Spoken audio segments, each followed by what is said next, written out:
Bonjour à tous, c'est PN Théorie. Donc je viens vers vous pour une réponse à une question qui m'a été posée sur un commentaire, sur un dernier short. Je ferai comme ça désormais, plutôt que de répondre aux commentaires par écrit, je le ferai sous forme parlée, parce que les réponses peuvent intéresser évidemment d'autres personnes. Donc je le ferai sous la forme d'un podcast très court, comme celui-ci, environ 5 minutes. Alors la question qui m'a été posée, c'est comment est-ce que les pervers narcissiques peuvent ne pas se connaître, être dans le flou par rapport à qui ils sont, c'est ce que je disais dans le dernier short, et être exercés en santé mentale ou en santé psychique. Je reprends exactement les mots de la question. Comment est-ce qu'ils peuvent à la fois ne pas se connaître et avoir de l'expérience en santé psychique ou santé mentale? Donc cette question est légitime et d'ailleurs beaucoup de victimes se la posent et n'arrivent pas à comprendre la logique dans tout ça. C'est pour ça qu'il me tient à cœur d'y répondre. Alors cette question, elle suppose que toute personne qui a des connaissances en psychologie, et voire plus elle s'y connaît en psychologie, en mécanisme psychique, et plus elle va se connaître. C'est un raisonnement fallacieux, c'est-à-dire qu'il part de représentations comme ça qui ne sont pas vraies, parce que ça voudrait dire que toutes les personnes qui sont déjà dans leur profession, des psychologues, des psychiatres, toute la profession psy, et puis d'autres personnes comme les éducateurs qui ont des connaissances aussi, les enseignants,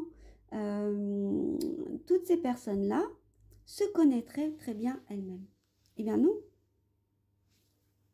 Parce que la connaissance de soi, ça demande une remise en question. Et c'est très très difficile quand on s'applique tout ça à soi-même. D'ailleurs, on dit toujours, les cordonniers sont les plus mal chaussés.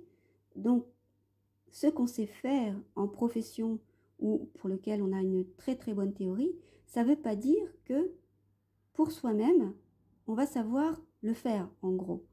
Quand on s'applique à soi-même ce qu'on a appris théoriquement et qu'on peut appliquer sur les autres, ça nécessite une grande prise de recul et puis une capacité de remise en question.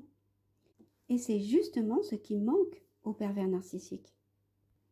La connaissance de soi, elle est vraiment d'un tout autre domaine que celui de la théorie.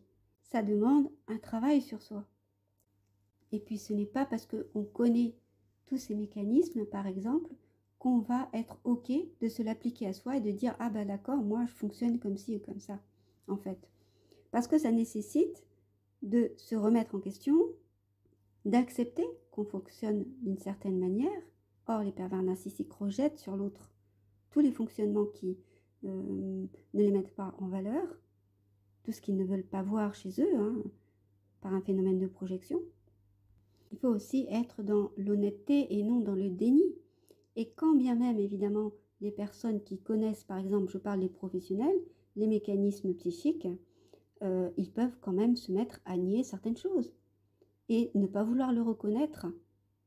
Donc, ce n'est pas parce qu'ils connaissent certains aspects, et là c'est ce qu'on va voir dans la deuxième partie de ce podcast, certains aspects des mécanismes psychiques, que les pervers narcissiques se les appliquent à eux-mêmes, se remettre en question, parce que se remettre en question, prendre du recul, accepter de s'appliquer à soi-même certaines choses et sortir du déni, c'est des mécanismes de développement de soi lorsqu'on se connaît vraiment bien, et ça n'est pas du tout leur fonctionnement, ils sont dans un fonctionnement inverse. Donc ils sont dans le déni complet par rapport à ce qu'ils sont et ce qu'ils font subir aux autres, ou alors ils le justifient toujours dans ces mécanismes de défense. Voilà la réponse à la première partie. Le biais de la base du raisonnement dans cette deuxième partie, c'est le fait que on suppose que les pervers narcissiques seraient expérimentés ou exercés, comme on le dit dans ce commentaire, aux mécanismes psychiques ou aux mécanismes mentaux. On le suppose. Mais ce n'est pas le cas. Ils sont uniquement exercés à un certain mécanisme qui est celui de rechercher et de trouver la faiblesse chez l'autre, c'est-à-dire le point d'entrée, pour qu'ils puissent poser leur emprise ou toucher l'autre au départ. C'est-à-dire, quelle est la porte d'entrée vers ton psychisme pour que je puisse aller te manipuler. En gros, c'est ça. Et ça, ils le connaissent, mais de façon instinctive. C'est ce qui définit leur forme d'intelligence que j'appelle stratégique. Parce qu'on dit souvent, c'est pareil, ce sont des raccourcis de la pensée qui font qu'on pense sur des bases fausses. On raisonne sur des bases fausses et on ne comprend plus ce qu'on veut dire par pervers narcissique et on pense qu'on dit tout et son contraire. Non, pas du tout. Ils ont une intelligence, mais elle est stratégique. C'est-à-dire qu'elle est orientée vers leur fin. Comment est-ce que je vais faire pour pouvoir manipuler un tel, pour pouvoir me servir de lui et me valoriser à ses dépens? C'est ça, en fait, leur forme d'intelligence.